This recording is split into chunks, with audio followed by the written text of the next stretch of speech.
It's the Farmer to Farmer podcast, episode 25. This is your host, Chris Blanchard.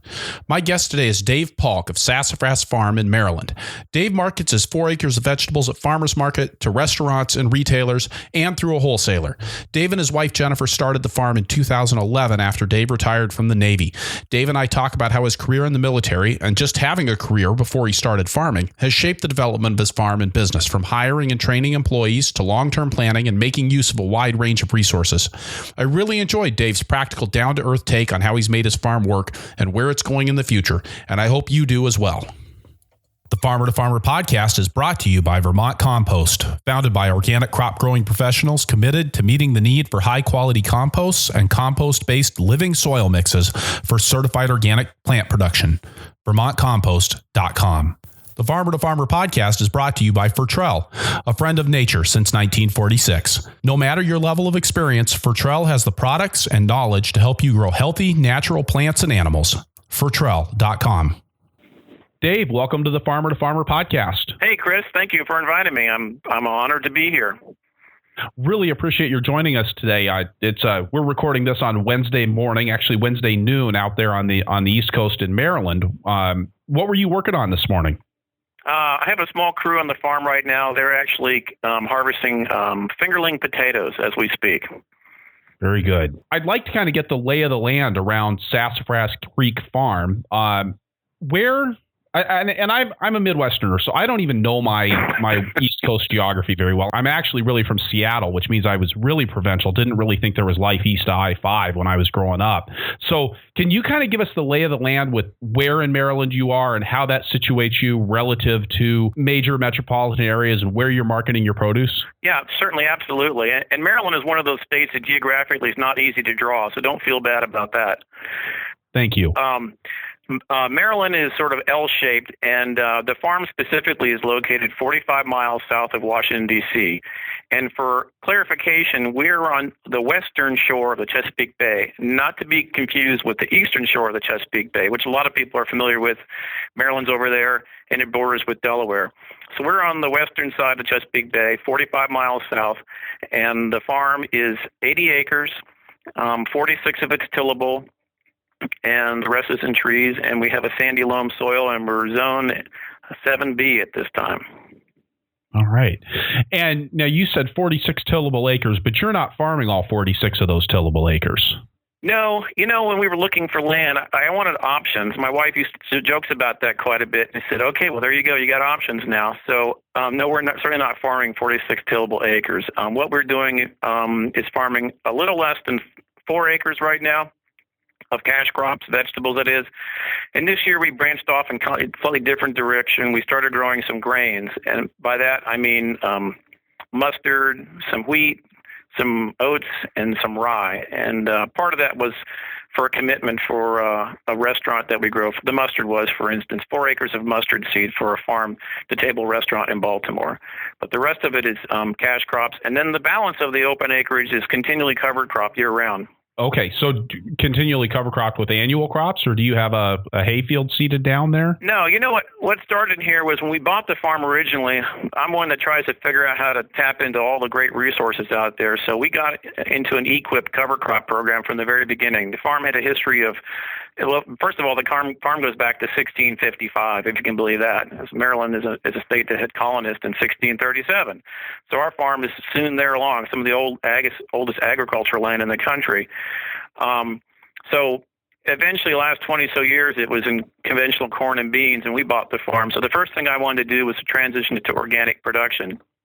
So EQIP had a program in there to do just that, through annual cover cropping for 3 years.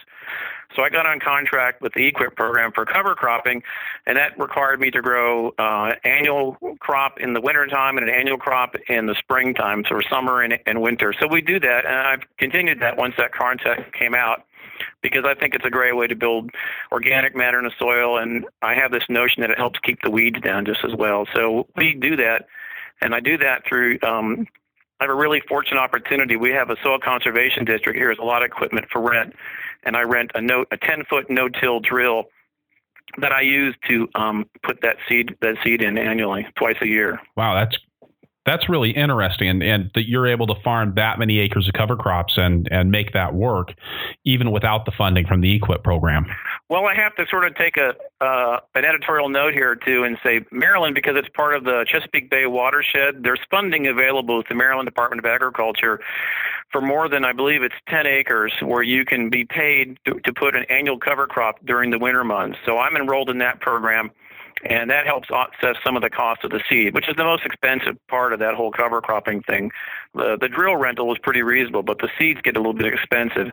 So Maryland Department of Agriculture offsets that cost and allows me to put some rye. And this recently, they've expanded the program to allow to have legumes put in as well. So that's really appealing to like an organic farm. So that ends up maybe being as much as $75 to $80 an acre. So it's a serious chunk of change that allows some flexibility and help offset some of those production costs. Well, and you're a relatively new farm. Sassafras Creek started in 2011, right? Right. My wife and I formed an LLC in 2011, so we're in our 5th season at this point. And so I suppose that gives you some room. Are you planning on expanding in the future as you kind of move through this teenage period on your farm? Well, the short answer is we keep growing incrementally year by year, and because I'm a second career farmer and I'm not relying entirely, we'll talk more about this, as my sole income, although the farm is in fact profitable, has been since year 3.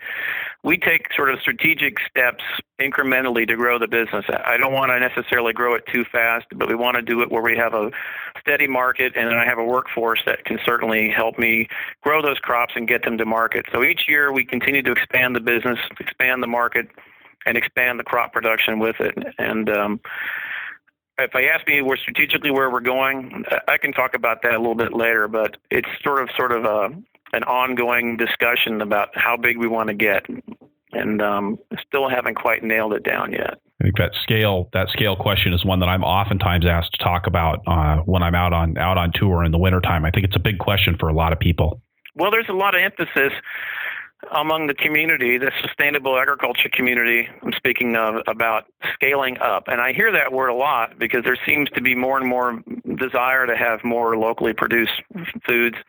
And then the people look to the farmers and go, when are you going to scale up? And it's not as easy, and it's certainly not linear to go from 1 acre to 20 acres. There's a lot of in between that has to get worked out.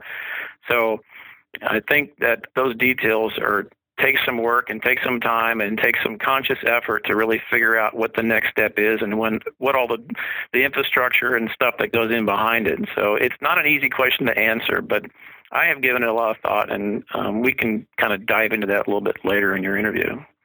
Right. And I want to get into being a second career farmer as well, because I think there's a lot of people out there that are doing that. And I think it's something that, because we tend to focus on experienced farmers, both in workshops and in doing podcasts, a lot of times we're talking to folks that have been in the business for, 20, 30, 40 years. And most second career farmers haven't. So I think it'd be interesting to get into that as well. But I want to just ask you, kind of finish laying the groundwork here. Where and how are you marketing your produce? That's a good question. Most of our produce, more than about 60% of it, is sold through a local farmers market in our county. And to kind of set the stage, we call it Southern Maryland, which is 5 counties, and we're in the southernmost county, which is St. Mary's County.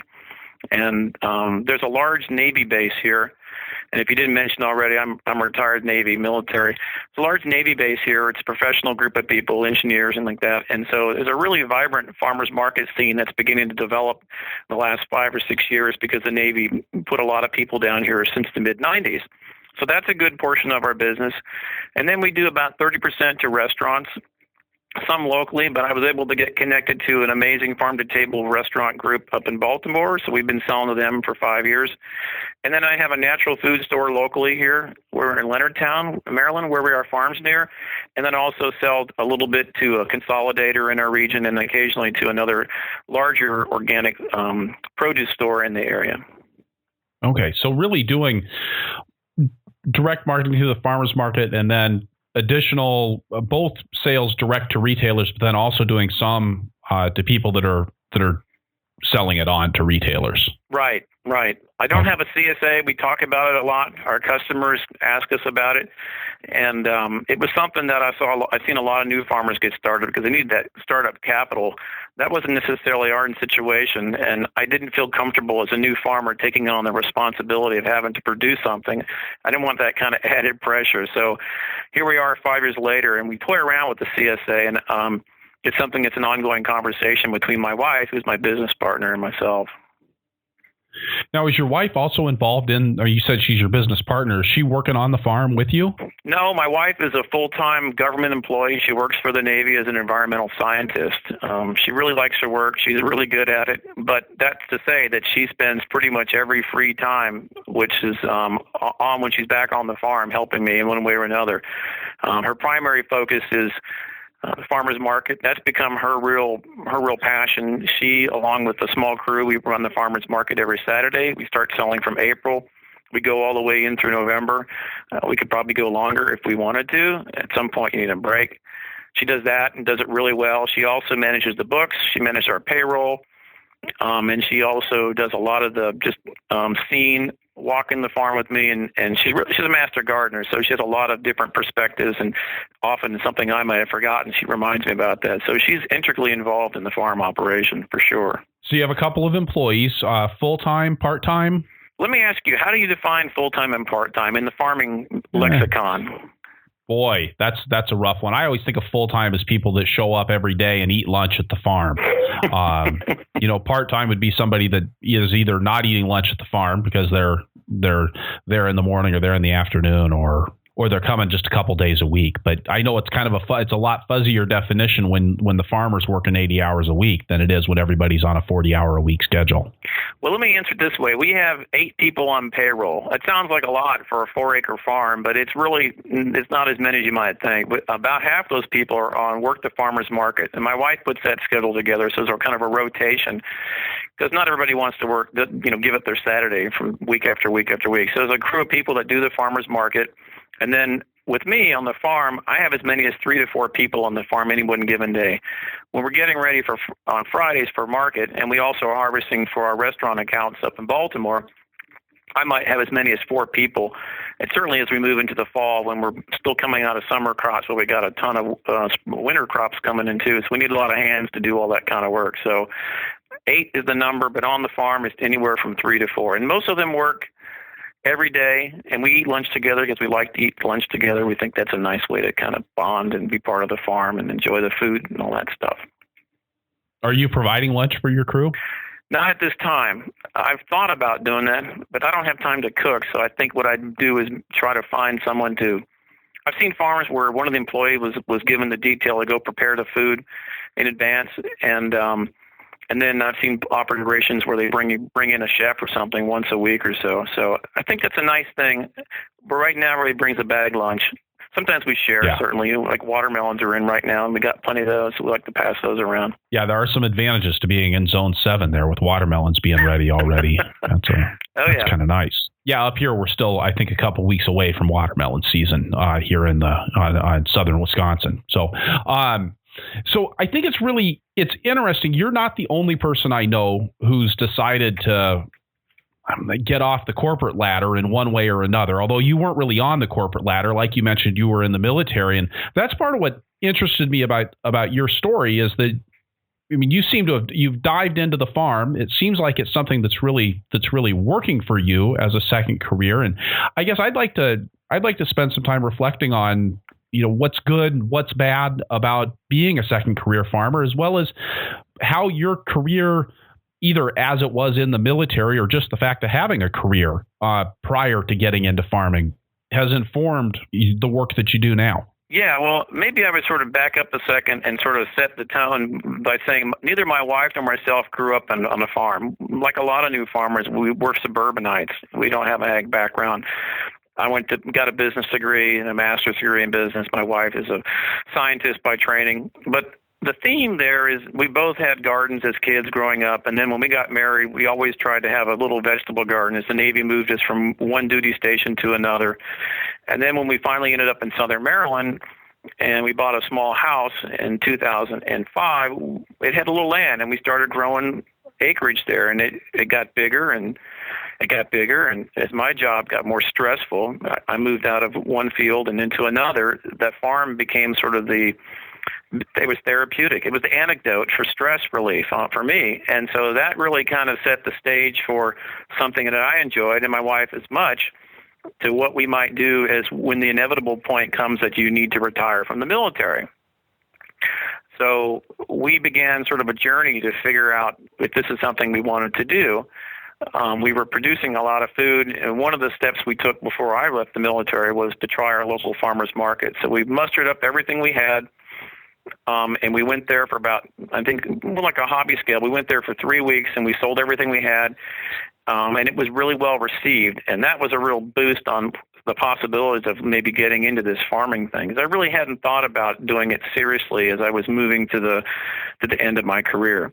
But I brought a lot of interest to me, and it also sort of scratched the desire to do all the things, the ideology that a lot of new farmers get involved with, which is to be part of something bigger than yourself, create things, be part of an environmental, social movement. All that stuff appealed to both of us and to me as well.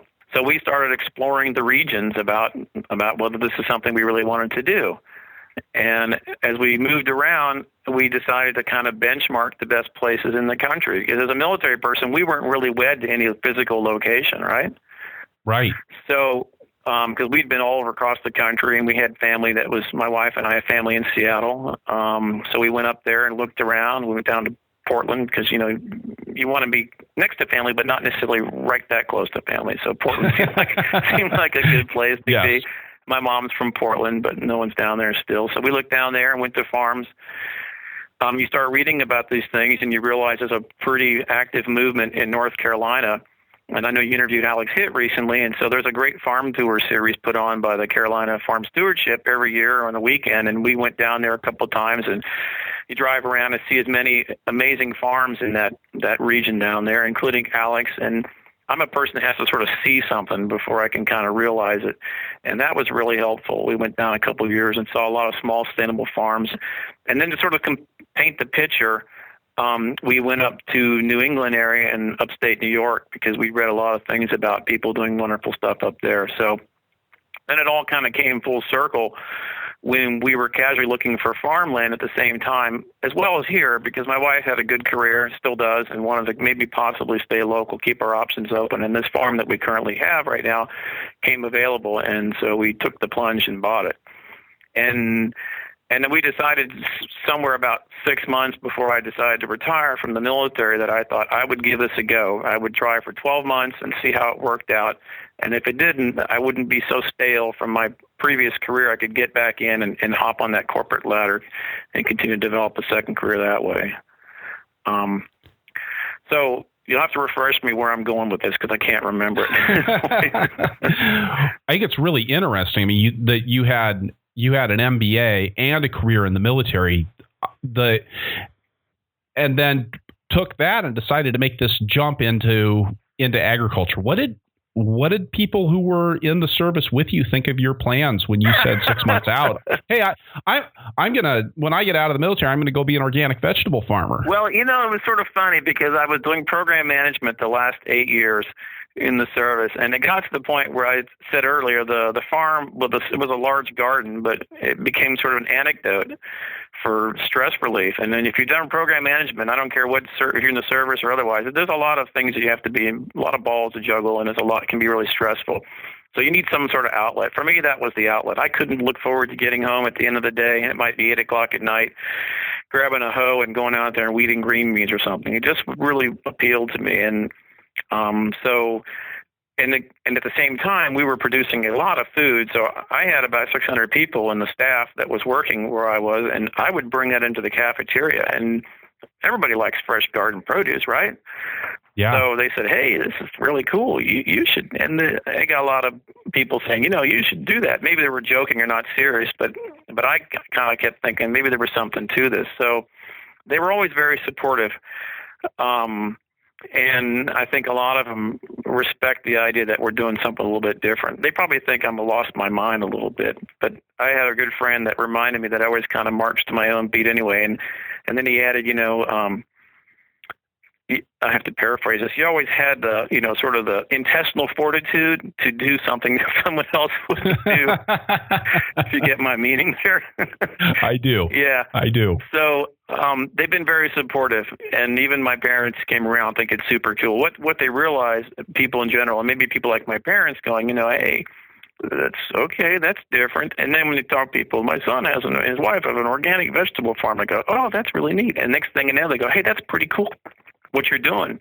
I hear a lot of people saying that's kind of cool. So I never really looked back. But what I was going to say was, when I decided, because I always wanted a safety net, my wife and I decided, agree, we'll try. I will try this for 1 year, and I decided I needed to get some training under my belt. And I read about an organization here in Maryland that had a beginner farmer training program, and that is an organization that does sustainable farming called Future Harvest CASA, Chesapeake Alliance for Sustainable Agriculture, which now 5 years later I'm a board member. But they have a really cool training program, and it's began in 2009, and I applied for it and for the season of 2011. And I got in, and that meant I was apprenticing 1 day a week on an organic farm, quite a ways north in the state where I was. But we made the trip up there and learned a lot about that. And we were growing concurrently on our small little place. We didn't have our big farm at that time. So that really helped me get the confidence in that. And then moving forward a year past that. And so I never really looked back and never really gave any consideration to what others thought about what I was doing. So I'd be interested to know how being a second career farmer has influenced your farm. I mean, if you're on the board of an organization that does beginning farmer education work, you must see a lot of people coming out of school and just, jumping right into their agricultural career. What do you think's been different as a second career farmer when you compare that to some of the people that you see going through as first career farmers? Well, certainly as a first career farmer, to be honest, you most likely have more money. You have more financial resource to start farming. And we all know, we've been doing this for a while, that it takes a pretty good size amount of capital to really get this thing going and quickly, and to try to become profitable. So I don't know what that number is, but I think as a second career person, you have those financial reserves to take that challenge and to try that. And then certainly it's a second career person, whether you're military or not. The military just adds a different dimension to it, which is important, and I like that aspect to it. But I think certainly in the workplace, you've got more experiences. You've had challenges in a job before, and you thereby gained a degree of confidence of how to get through things. And while maybe a second career doesn't specifically have anything to do with agriculture, there are problems, as you all know as a farmer, that come up, and you've got to be able to deal with those quickly and efficiently. So that there's a degree of confidence there. A second career, you're more focused on achieving goals. I know when I was going through college as a young adult, I could barely stay in class, let alone focus on what the achievements were. So now as an adult, I've learned how to do things and accomplish goals. And I think you also have a sense of your own limitations and your own skills, and are more honest about that where you are. And I would also think if you're a second career person, you're doing this because you probably made a decision that you want to do something different than what your peers might be doing. There's a passion there. And most likely what I've seen in the few second career farmers I know, they like to become active. They want to really become advocates for the small sustainable farming operation. So like me, they might be board members. They really want it. So I think a second career person most likely is going to get involved on just a level more than just at their own ground. They're going to be probably involved at a community level, I think, as well. You talked about how your first career kind of prepped you for things like understanding your limitations, knowing how to stay focused on a goal. Do you have a story that you can tell about that? Certainly, in the military, it's not and I always had some kind of a part-time job as a kid growing up, whether it was working, pushing lawnmowers or working in a restaurant, something like that. And when you're in the military, as you well know, you don't punch a clock. You're really mission driven. And so with that, that's kind of like you don't quit until the job's done. Kind of sounds like farming, right? Yeah. Yeah. So there's those kind of attributes that the military culture is really good at focusing. It brings that sort of stick-to-itiveness, if you will, and saying this has got to get completed. And at the same time, the military is really good at giving people at a young age a lot of responsibility and authority. And there's a lot of emphasis on teamwork. And in my background, which is naval aviation, there's a lot of attention to detail. The consequences of not repairing aircraft correctly can be pretty significant and catastrophic. So there's a lot of emphasis on making sure things done correctly and not taking that for granted.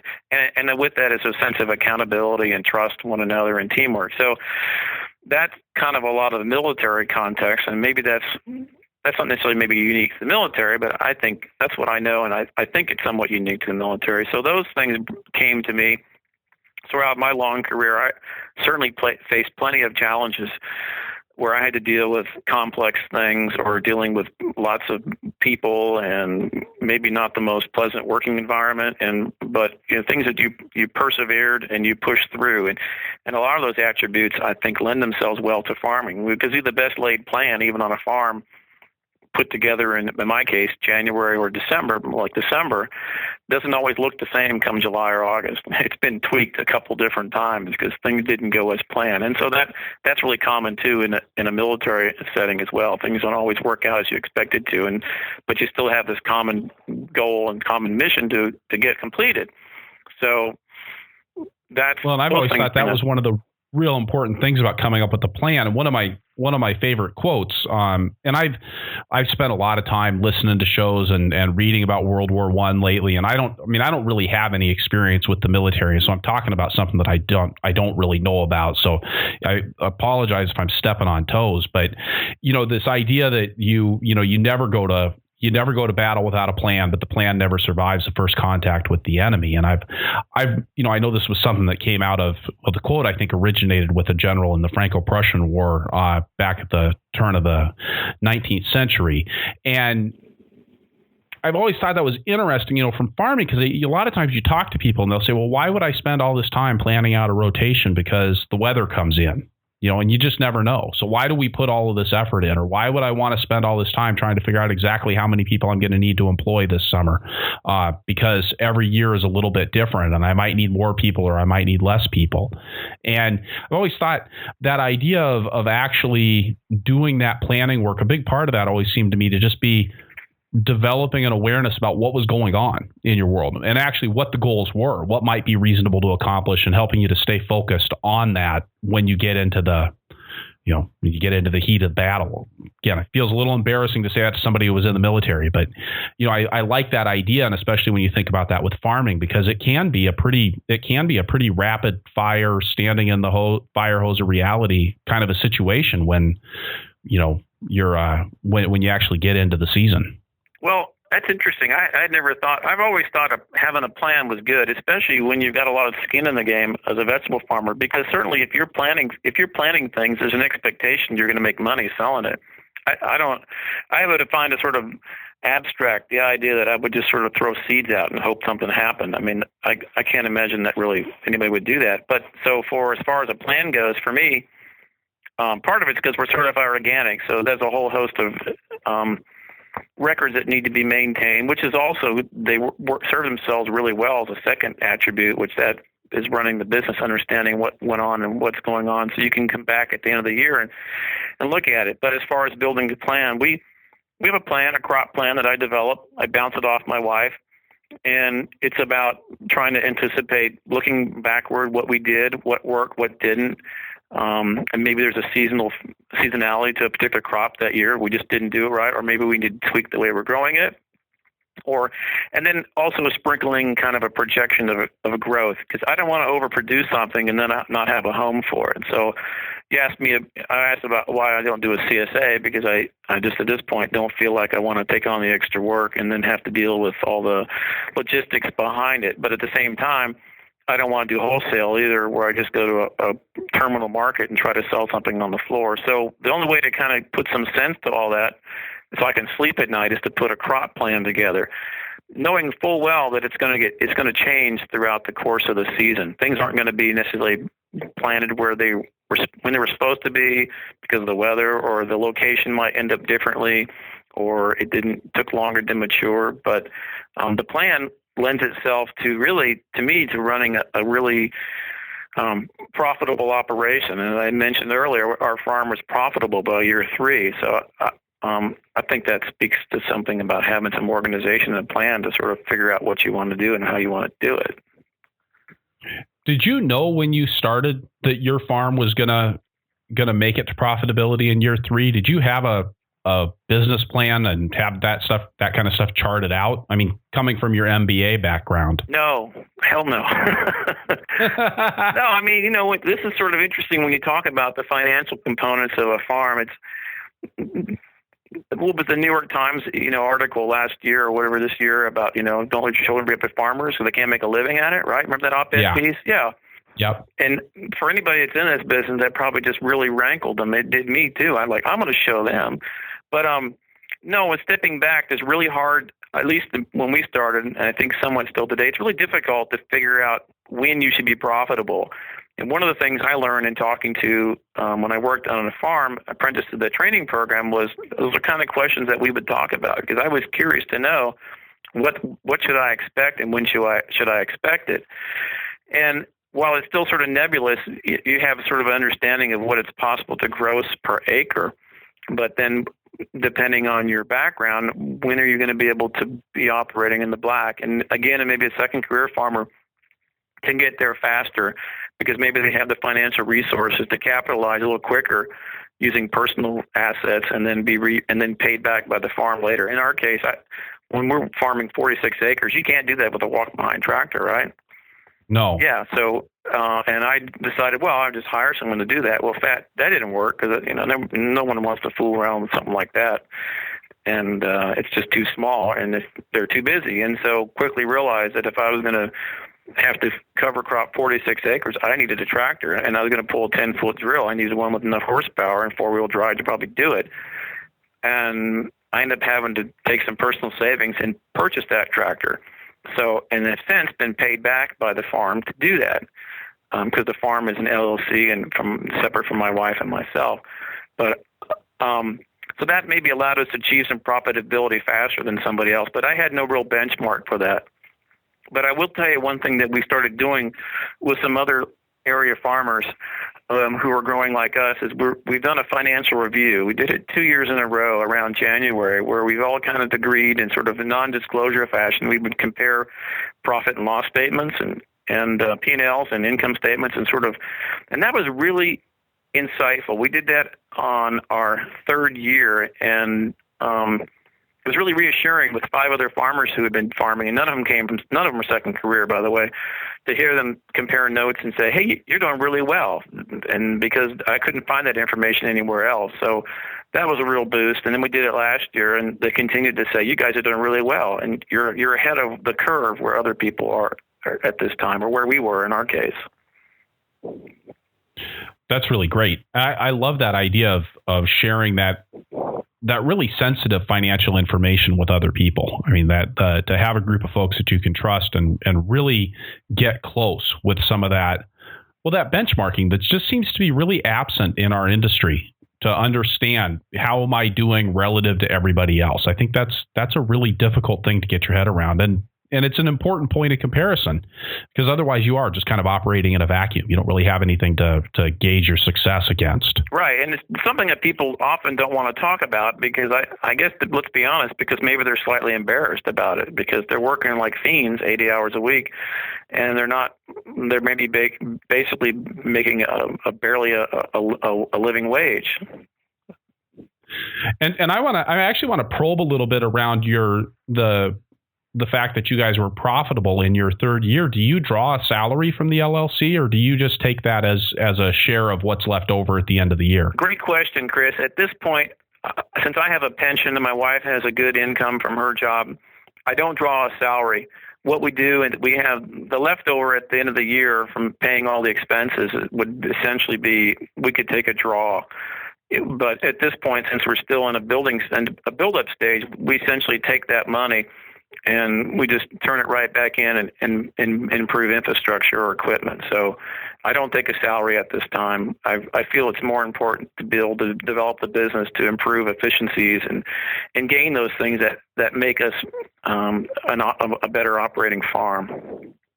Great. I really appreciate your willingness to be clear about that, because I think it's something that when we talk about farm finances, that's unusual with farming is how much the personal and the business tend to be intertwined. And so I know a lot of times when you start talking about profitability with people, it can mean very different things in different contexts. So I think that's really an important element there, that you're really reinvesting your profits back in the farm, not using that to pay family living expenses. Yeah, that said, the farm carries itself. The farm even pays rent to my wife and myself.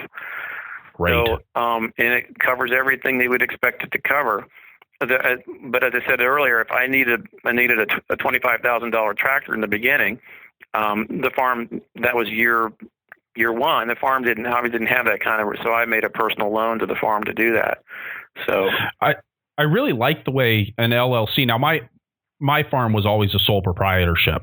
We never incorporated in any fashion, but I love the way that separation that the LLC provides, that idea that you mentioned, that you can loan the farm $25,000 or invest that money in the farm and then get that money paid back to you from the farm. And the idea also that the farm is paying you rent, I think really helps to clarify what portion of your property is the farm and what portion of it is you and your wife. Right. No, I agree completely. Yeah. I think that's a nice piece of clarity. Why did you decide to do an LLC? Well, as a second career person, we had more at risk. Essentially, it was to protect our personal assets. That was the most important reason, and that's hence the name, limited liability. So, and it also, for sake of maybe filing with the IRS, they get sort of fuzzy if they think it's. Not fuzzy. They get a little bit agitated if they think a farm is a hobby and as opposed to a business. So to make that clear distinction, and was it you or someone else recently said they thought Schedule F is really just a way for the IRS to check up on you? I really think that's all the Schedule F is for. Yeah. Right. So the more you can show them that, hey, this is really legitimate business, less likely, in my mind, they're going to start looking around. And because we're second career people and we have savings, and accumulated, personal wealth through long careers, then I think it's important to maybe just separate those two aspects of our farm from our personal lives. Yeah, and again, I really like that, because it just so much feels like it clarifies the relationship, and that's really, it seems like an important thing to do. All right, we're going to take a pause here, get a word from our sponsors, and we'll be back in just a couple moments. The Farmer to Farmer podcast is sponsored by Vermont Compost. Vermont Compost potting soils are a really special product. I used Vermont's Compost Fort V as a blocking mix and potting soil for over 12 years on my farm, and we grew some great transplants with it. I mean, really great transplants, year after year. At a time in the organic movement when we're seeing more and more companies jumping on the bandwagon, Vermont Compost is a reminder of the art and the craft of making potting soil. They mix an incredible diversity of ingredients into the compost that forms the basis of their potting soil, incorporating many kinds of manures along with plant materials and food waste to foster structure and aeration in the compost. I love that their Fort V mix even has chips of ocean blue granite in it and kelp for a little smell of the ocean. One thing I have always appreciated about Vermont Compost is their ability to put out a consistent, fantastic product year after year. And in something that's subject to as many variables as market farming, it's nice to have something that you can count on. VermontCompost.com. The Farmer to Farmer podcast is brought to you by Fertrell, a friend of nature since 1946. Fertrell has a full-service agronomy department that provides support to their nationwide network of customers, dealers, and distributors. And Fertrell is about far more than just any one type of crop. They work with commodity and forage crops, large-scale vegetable and fruit farms, and small-scale and backyard growers, as well as livestock producers. No matter your level of experience, Fertrell has the products and the knowledge to help you grow healthy, natural plants plants and animals. Their full line of soil amendments, dry blend and liquid fertilizers, and weed, pest, and disease control products for organic production means that they can help you to assemble a comprehensive system for organic farming. The Fertrell Company knows that healthy soils are the foundation for healthy crops, not just from a philosophical standpoint or for maximizing nutrition, but also because building healthy soils sets the stage for harvest efficiency, post-harvest quality, pest resistance, and succession planting. Fertrell, better naturally. Fertrell.com. And now back to our show with Dave Paulk of Sassafras Farm. You talked about how being in the military, you were in an environment where young people were being given a lot of responsibilities in relatively short order. And it is something that I've always had the impression about the military, that you can move into not just leadership positions, but also, well, something like where you're doing aircraft maintenance when you're fresh out of high school. I mean, it's not like you spend 10 years getting to the point where you can get inside of an engine. I'm curious how that's had an impact on the work that you do with employees. Because one of the things, constant drumbeats in conversations from farmers, is that it's so hard to find good help. It's hard to find young people who are A, willing to work, B, willing to take on any responsibility, and C, capable even of having or acting with any degree of common sense. And it seems like a lot of what, from my outsider perspective, that a lot of what the military provides training on is advanced common sense. and I think, what kind of an impact has that had with you for trying to find help on the farm, and how you've interacted with those folks? I imagine it would be hard for a lot of the people that are interested in organic agriculture to meet up to those expectations.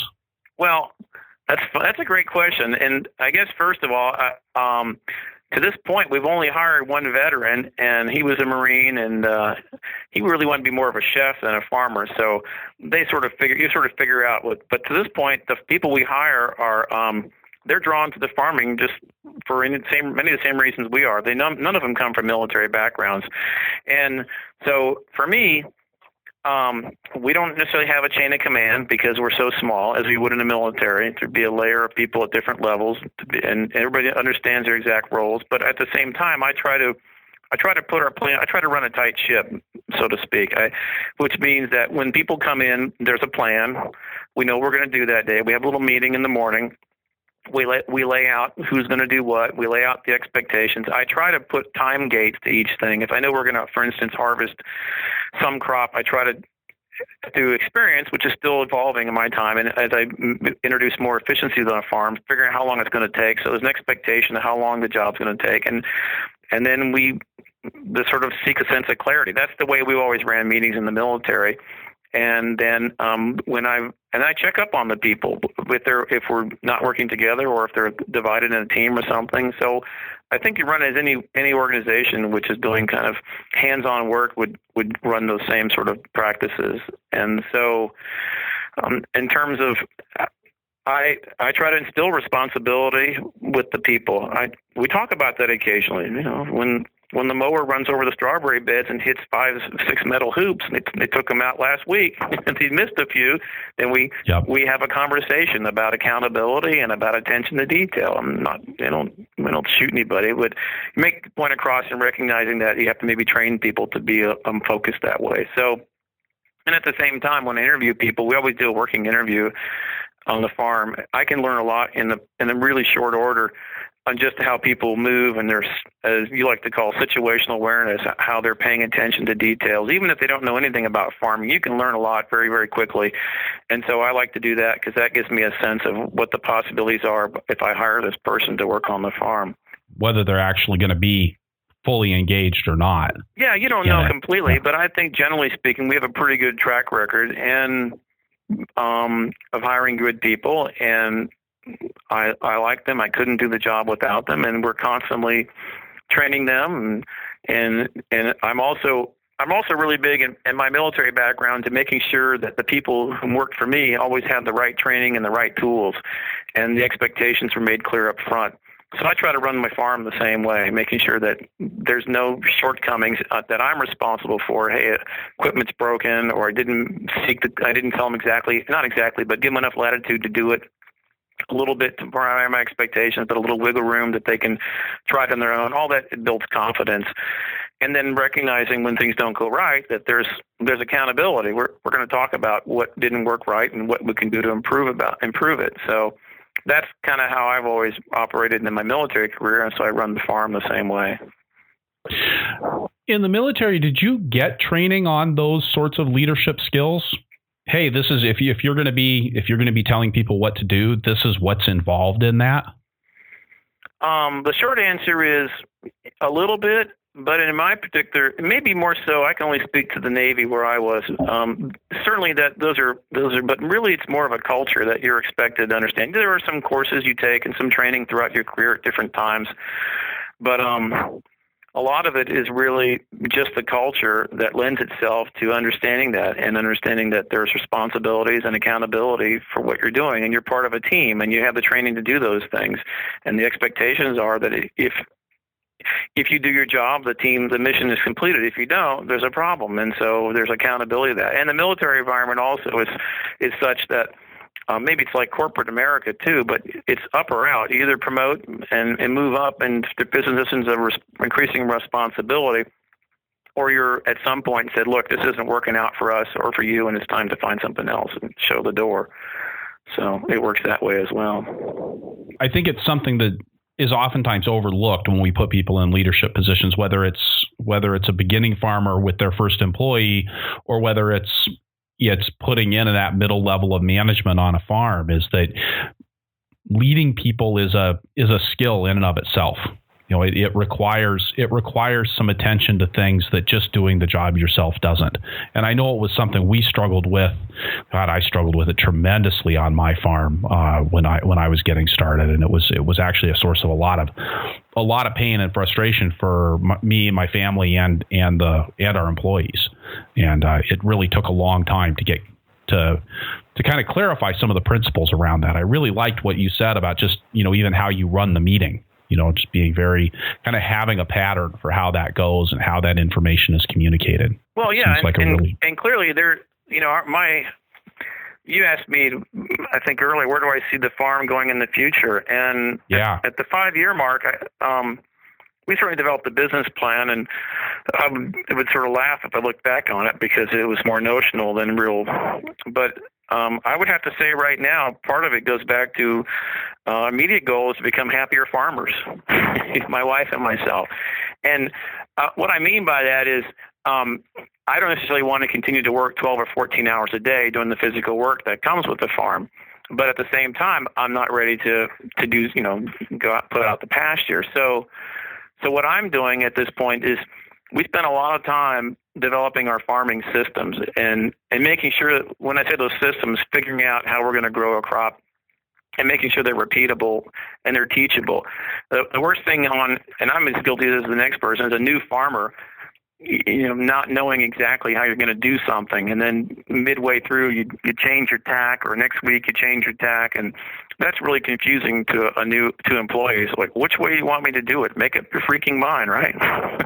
Right. So at year 5, I've spent a lot of time thinking about that and having a network of mentors to me who have been doing this a lot longer than I have, and talk to them, go to their farms and study what they do and figure out how they do things efficiently, because they've learned those lessons, and I'm trying to learn it as fast as possible. So to me, that's all about developing farm systems and making sure that what works on their farm is something I can do, and I can repeat it consistently from season to season. And then I can instruct people how to do that. And the idea being that those processes, however you bunch beets, if you're reading Roxbury's Farms, his manual, John Paul's manual on how to bunch this and time sorts for that. And all those things to me, I think a lot about. So we're developing those things, and at the same time putting in infrastructure on our farm to increase efficiencies.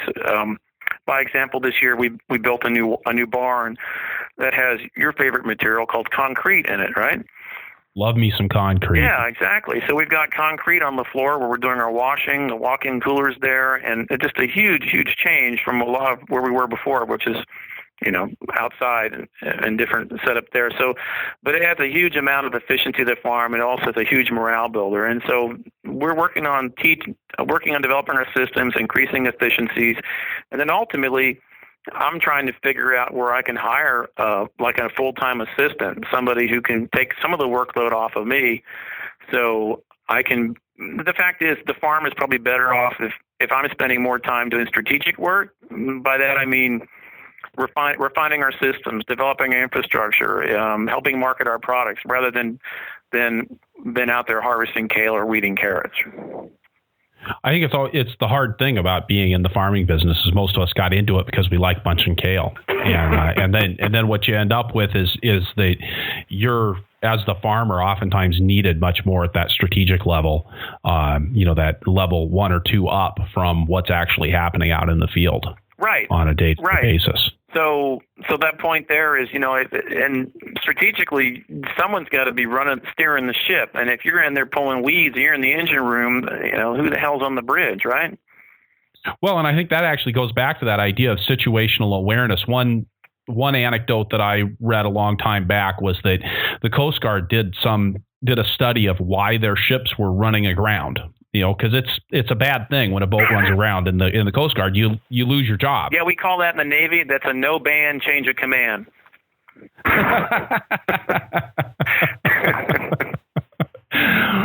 So, in order to avoid these no ban change of commands, what they were looking for, why was this a problem? And what they found is that in the vast majority of cases, when a ship ran aground or ran into another ship, it was because of a loss of situational awareness. It was that nobody was driving the boat. And so you essentially they were dealing with some other crisis, or they just simply took their hand off the wheel. And again, boats, it's been a long time since I've been on a boat, but, just not being aware of the direction that the ship was traveling in because they were so busy dealing with other details, whether it was putting out a fire, or whether it was responding to a radio call, or whether it was just being distracted and laughing in the back of the cabin, that they weren't paying attention to what was going on around them. Yeah, when I was in flight school in the Navy, they call that getting your head out of the cockpit. Yeah. Quit staring at the gauges. That's important, but situational awareness is something that you're taught, and paying attention. So strategically, I think that's super important. That me as a farmer, and that's what I want to do. That's now how I know how to do the things. I know how to do it. But at the same time, when you have my crew is all green, they're all new, they're great. I love them to death. But I have to spend time doing things you maybe not necessarily would have to do with someone more experienced. Sort of a quick anecdote there. Yesterday, it's been rainy as crazy here, so this summer, and high heat and humidity, and so that means it's just a target-rich environment for weeds, right? So I asked my crew, I said, hey, we're going to break out some of my favorite tools. What's that? It's the push lawnmower and the weed eater. And I said, you guys ever operated one of these before? And they said, no. And I said, well, I'm going to teach you how to work a weed eater. And I was joking with the one guy, and I said, you never seen a weed eater before? He goes, he's from New York City. He goes, people in New York City don't have weed eaters. And I said, good point. Yeah. So anyways, I taught him how to use a weed eater, but that's something that maybe many of us take for granted. But he got the hang of it quickly, and we're off and running. So I spend time doing that. But that's, again, where I want to kind of take the farm, is more strategic, and that is important to me. So kind of the second part of that question, where do we want to take the farm in the future? Some of it's sort of needs driven. When I know you interviewed with Alex Hitt, he talked about the farm was great, sufficient at having 2 people paid, and life was good. When he took on a transition to having a third employee, he needed to amp it up a little bit, earn some more money to carry that third person. Well, that's kind of how I see the farm, as I endeavor to find more skilled people, and maybe an assistant farmer that can free me up a little bit and do some of the more management on the task at a field level. Then I would essentially build a crop plan and I'd work to sell more produce to pay for that person. So that's a needs-driven, farm at this point. And it's always an interesting stepwise process in staffing up, is that you do need to improve your income or increase your income to be able to staff up, but you need to staff up to increase your income. It's a delicate balancing act there, because you can't just double the size of your farm next year and bring on an assistant farm manager all at once. That's probably not going to work. It's something that you kind of have to grow into, rather than just jumping into. Yeah, I heard Alan Polshak say before from Potomac Vegetable Farm, the more people I have, the more money I make. And I feel like I need to call her up and ask her, can you explain how that works again? Yeah, I think that's something that works to a point. But I think for her, and she and I have talked about this idea quite a bit. It just gives her the chance to do the management. Right. It gives her the chance to be focused on the things that she really needs to be focused on. And some of that is out in the field working with people, but being able to pay attention to what they're doing. Right. Rather than having to be working on being productive herself. Right. Because those are really two different focuses. And it's the same thing you're talking about on a more macro level is this idea of getting in an assistant farm manager who can be paying attention to getting the weeds pulled, but so that you can focus at that next higher level. And so I think it really does kind of run up and down that ladder, is creating that capacity to not have to be absorbed in the details, so that you can be looking around and paying attention to how people are paying attention to the details. Yeah, and clearly to me, that's when people talk about scaling up and growing the business, that's really the first place to start in my mind. Is that how are you going to do that in terms of, and especially with employees, who's going to do what, who's going to be responsible for what, and how you're going to pay those salaries, and how you're going to recruit those people, as opposed to just, well, I'll just plant more kale, damn it. I think that a lot of farmers maybe get in trouble when they just try to do it that way. I did. more than once. I mean, more often than I'd like to admit. Yeah, that definitely was definitely a story at Rock Spring Farm that we repeated a couple of times before we really learned our lesson. Okay, well, that's good to hear. Yeah. And I do think that's one of the things you'll find, Dave, is there's a lot of stories about screwing things up out there, and people don't always tell them. But I think almost every farmer that I've worked with over the years can. I know mistakes that they've made along the way that aren't part of their public profile, and everybody makes some screw ups big time as you go through the business. So do you have a plan for like where your business is going, again, as a second career farmer, and not with 10 years of career, but I think with 25 years of career behind you in the military, you don't have 50 years to build a business. No. You've got, something that's going to carry you into retirement and not just end up being a bunch of machinery sitting in the field. Do you have a trajectory that you're on? Do you have an end point that you're going towards? That's a great question. I don't want to be one of these farmers that dies on the tractor, right? That doesn't make a lot of sense to me. And because I'm second career, I know how to transition from one thing to another. And I don't necessarily feel like my whole life is going to come to an end if I don't farm. I can envision myself at some point going, look, I'm getting too rusty and too crusty to be able to move around with some sort of dexterity to operate this business. And right now I'm in excellent health, and so is my wife. I guess we got good genes, and so I feel like we can keep going that way. But when I project out, part of it has to do with what she wants to do when she wants to retire from her job. And then the other part of it is just looking around other farmers who I know who are pushing 60s or even more, and going, hey, kind of looking at them and figuring out what they're doing and how they're doing it, and going, do I want to do it that way? Do I want to maybe sign off earlier? So it's an ongoing conversation with my wife and myself about where we want to go. But the right immediate thing, as I said, was to sort of find more help at a higher level on the farm, and making sure that help is employed year round. I think that's super important to avoid the seasonality of the work, where you can keep people and you can keep them on payroll. Maybe if it's reduced during winter months. And by the way, we have 2 high tunnels. I'd love to have about 3 more. So we continue to grow almost 12 months out of the year. So that's sort of the short-term goal. The long-term goal is, I guess I would sort of feel like when I'm there, but it also strategically speaks to why we got in this in the first place. It wasn't because maybe it's different. Maybe it's not different for any other new farmer, because we wanted to make a difference, wanted to be involved, think it's an important calling, and it's a noble work. And so I guess when you feel like you're no longer meeting those goals, and I guess at some point I'll realize, hey, it's time to transition. So the short answer is I don't have a plan yet, Chris. That's fair. But I also know, that I'm not naive enough to know that, hey, I'm going to just wake up one morning and go, I quit. That's not going to happen. We'll put it together. It's an active conversation. I mean, how long should a farm be before it's considered successful? Shoot, the USDA still says I'm a new farmer. I got 5 more years, right? That's right. Yeah, I think it's a really interesting definition. There aren't too many other careers where you'd be considered to be a beginner for the first 10 years that you're in it. Yeah. Oh, and I do think it is an interesting question. How long does a farm need to be around to be considered stable? And I think that's true with any business. I mean, I remember, you and I've got to be close to the same age. I mean, we remember brands that were stalwarts when we were young that are gone now. And I don't think that being around for 25 years or 50 years or 100 years is necessarily a guarantee that you're going to be around next year. In any case, I know it certainly increases the likelihood, but I don't think it ever. I don't know that you ever end up with that kind of level of stability that just says, "Here, I've made it." Right. Especially on the farm, because there's just so many.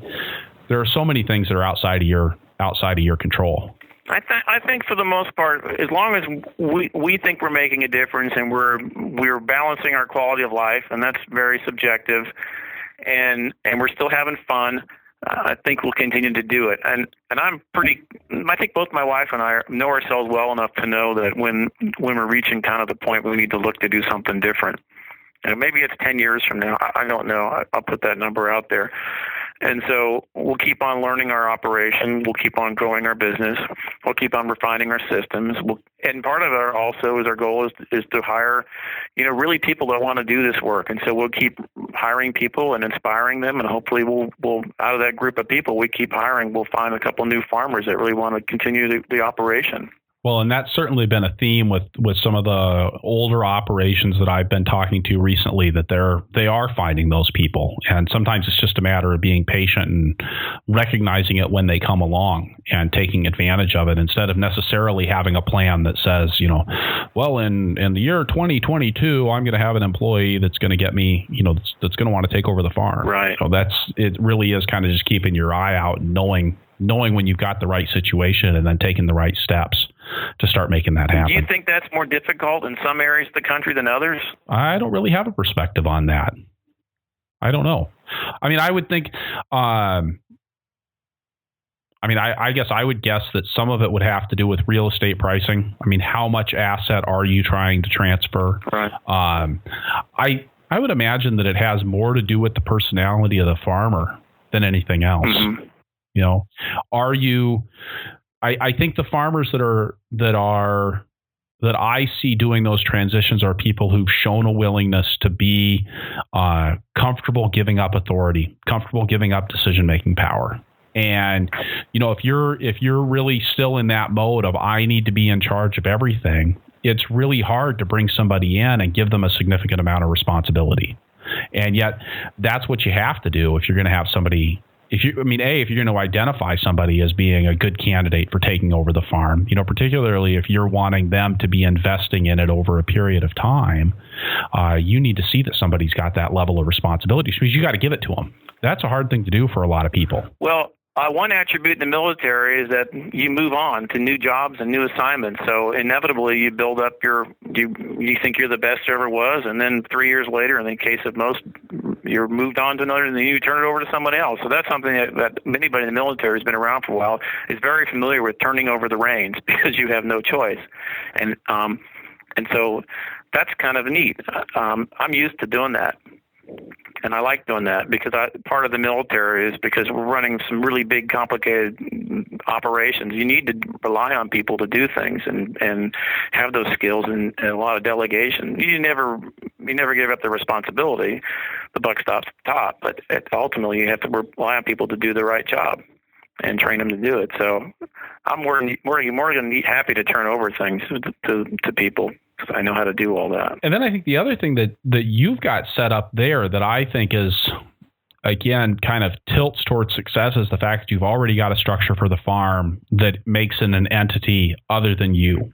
Having that corporate structure really, I think, facilitates the transfer of ownership in a way that is difficult to do with a sole proprietorship. And that's something that Alex talked about. Alex Hitt, right, in my interview with him a couple weeks ago, was they're basically their new partner who's going to take over the farm. They're giving her shares. She's earning shares in the farm. So she's essentially gaining stock. And that's something that's very difficult to do if you don't have a structure in place for it already. And I think the LLC, at least if I understand how LLCs work correctly, gives you a similar opportunity to bring somebody in at an increasing level over time, so that you're ceding ownership not all at once, but over a period of years, which is certainly easier from an investment standpoint for a new business owner or somebody coming into that role. I agree completely.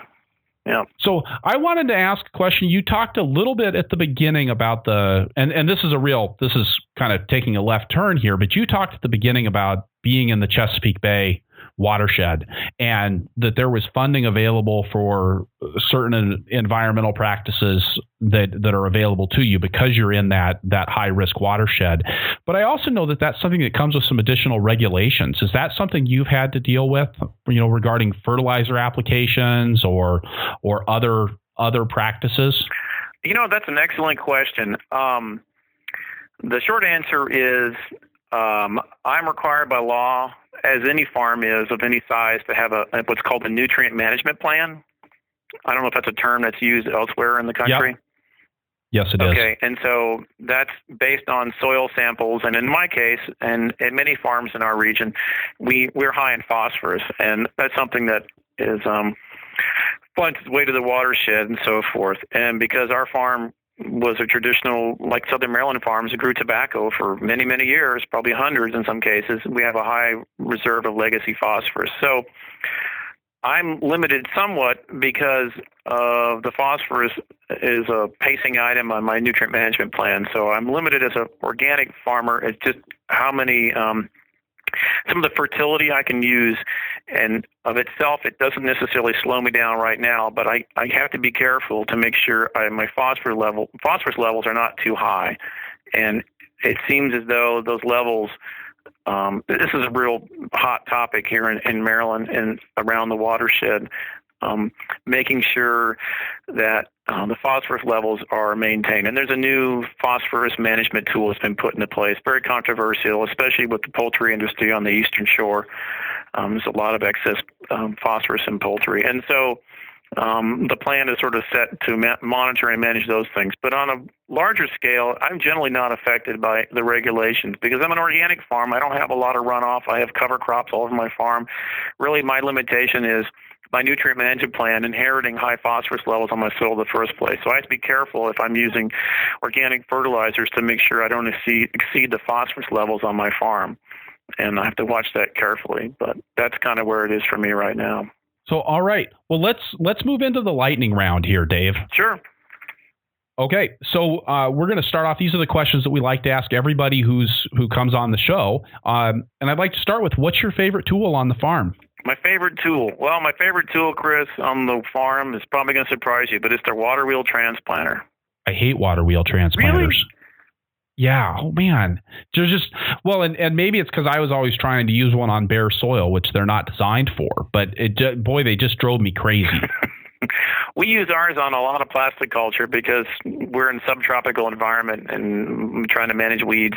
I like it. I bought it last year and I agonized over it because I kept hearing pros and cons against it. Oh, you're not big enough. Oh, I'm faster, etc. I would tell you that for me, the number one thing, it reduces plant mortality. I mean, to have that instant drink of water right there on that plant is hugely important. We watched our transplants, much higher success than we had before. And then the whole thing about being faster, I don't know that I agree with that. I think we can transplant with the best of them, and we used to do it by hand, so I have some basis to make that statement. And the third thing is, everybody wants to use the water wheel transplanter, the workers. That just makes them much more happier, and they're fresher. If you all banged it out by hand, maybe it's slightly faster, but at the end of the day, they're creaking and groaning because they've been crawling around their hands and knees putting in transplants. So, well, I will agree that that's definitely an important role for any kind of a transplanter, is just getting you off of your hands and knees, and it's transplanting by hand is a young man's game. Amen. So that's my favorite tool. And what kind of water wheel transplanter do you have, Dave? I bought one from Buckeye out in Ohio, and I like that piece of equipment. It's got the adjustable wheels. On it. Yeah, we currently have two complete sets of axles. So I've got one set up for tomatoes and cucurbits, that kind of row spacing, and sweet potatoes. And then I have another one which got four wheels on it because I like to do 4 rows of things like lettuce. And so I can interchange those wheels within literally 5 minutes, 10 at most. So the sky's the limit on how many wheels you want to buy. They're not that expensive, and so we just shift them in and out. That was actually a really important change. We had a Buckeye water wheel transplanter as well, and it was the first transplanter we had on our farm, and it did make a huge difference for us. I say I hate the water wheel, but I think it was more a circumstance of how we were using it. We had soil blocks on our farm that we were doing the transplants in. So a lot of transplanters won't work with soil blocks. And so we were kind of trying to jimmy together a system. And like I said, we were always on bare soil, which meant we were dealing with a lot of clogging and a lot of just messiness in that way. But it was a huge improvement over doing it by hand. But definitely having the multiple axles and not having to spend the time trying to change the spacing, underneath the transplanter, but actually being able to just swap things out very quickly made a huge difference and was worth every penny we spent on the extra wheels and the extra axles. Absolutely. You do that 1 or 2 times and go, it's worth $100 to buy the extra wheel and punches. So yeah, I learned that quickly. What kind of tractor are you driving that with? I like equipment, so I actually have several tractors. It's sort of like a lot of farmers. I think farmers, a lot of us are gearheads, right? So yep. I'm in that camp, and you never just have one. So I pull it with a Kubota that has a creeper gear. It's the tractor I bought new, and then I recently last year bought an older International Hydro 70 with a hydrostatic transmission. So I have 2 large tractors, and large tractors for me, that I can set up, and one might have I have an Emont spader, so I might have a spader on one, a mower on another, and we'll flip-flop back and forth depending, so we can kind of get in and get out and not have to do tractor swapping or equipment swapping. 2 reliable tractors was another huge revelation on my farm when we did that. It made life just a lot easier, just a whole lot easier. What's your favorite crop to grow, Dave? This may sound unusual, but my favorite crop to grow are onions. Really? Yeah. I like them for lots of different reasons because where I am, there's a good demand for them, and I like them as a crop that if I can get it to grow correctly and I can get them cured, and they'll store for many months.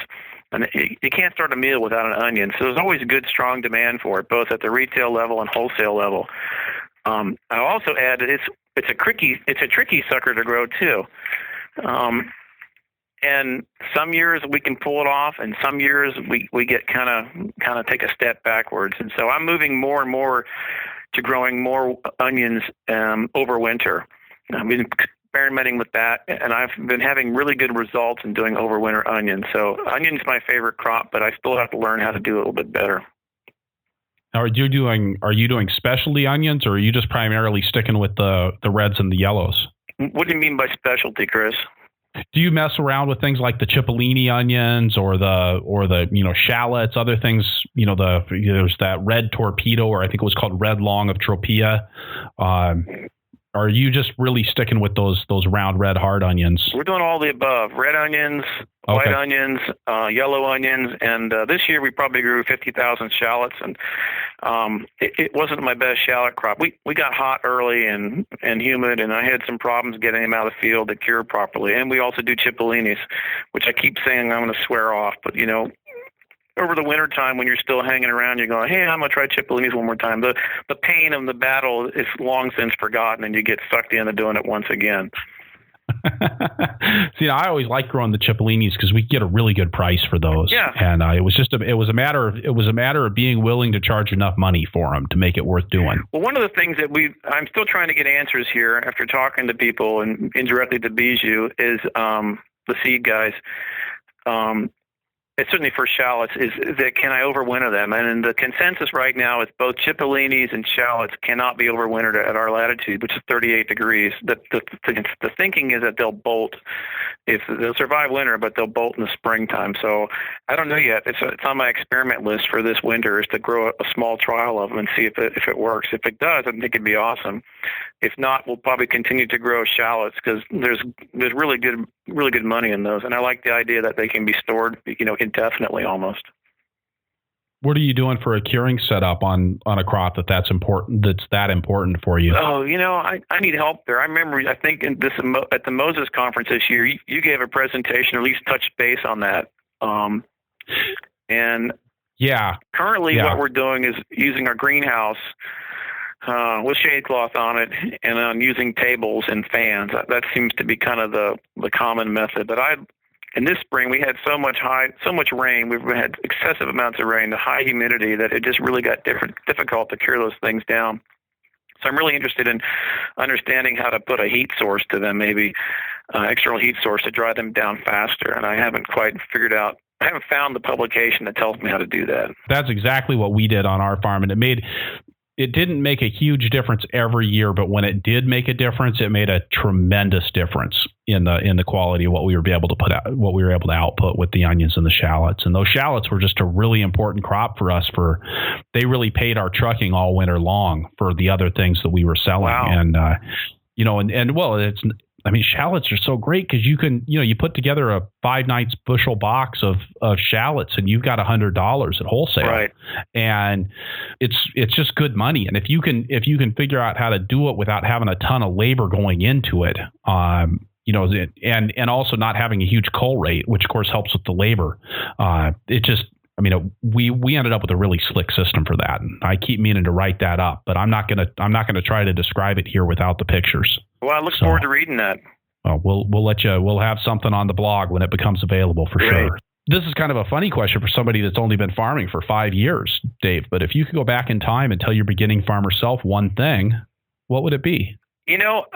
That's not such a funny question, because at some point we started I got the idea that I wanted to get into this before I knew I was going to retire. So maybe, I don't remember, maybe it was 4 years. But what I would have done, and we started doing all the homework and started asking questions and going to visiting farms and reading lots of books, an extensive library at this point. But the one thing I didn't do that I should have done was I should have taken a farm vacation when I had the chance.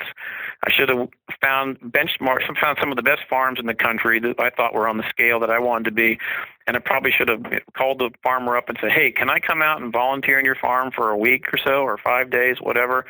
And I think I would have learned a ton of things. I know I would have learned a ton if I had done that, and so that's what I would have told my younger self. It's one of the things that I feel really blessed with, was having the opportunity to work on a lot of different farms before I finally started my own. I think it really helped us to get off on the right foot, at least to some degree. But having that experience of just seeing a lot of different ways of getting things done really mattered. It really mattered. Really made a big difference in our operation. So you said you spend a lot of time now going out and visiting other farms, right? Not so much now. I'm fortunate enough to have a network of mentors who are way more experienced than me, and one of them is close enough that I can go to his farm, and he's been doing it for 30 years, and he's certified organic, and he's really a cool farmer, and he's very open with me, and we've earned the trust and befriended each other, and so I can ask him a lot of questions, and he's helpful to do that with me. So he's a reliable resource. And then I have the farm I trained on in Maryland, and I'll call him, and we talk frequently. And there's a handful of other farms that are kind of, I wouldn't say on speed dial, but that I can pick up the phone and we can compare notes. And I like that about the community of, we'll say, sustainable farmers. I've learned that I think that's a unique commodity in what we do, that if you look at, dare I say, the conventional operations, there's not as much sharing of information, where I don't think that's the case with the sustainable communities. Yeah, it's very rare in my experience to find somebody on the organic and sustainable farming world that won't tell you just about everything that they're doing. Really, and of course, I mean, here I am doing the podcast. There you go. Right? You're a facilitator, an enabler. You're giving up your time on a Wednesday. I'm an enabler. Thanks, Dave.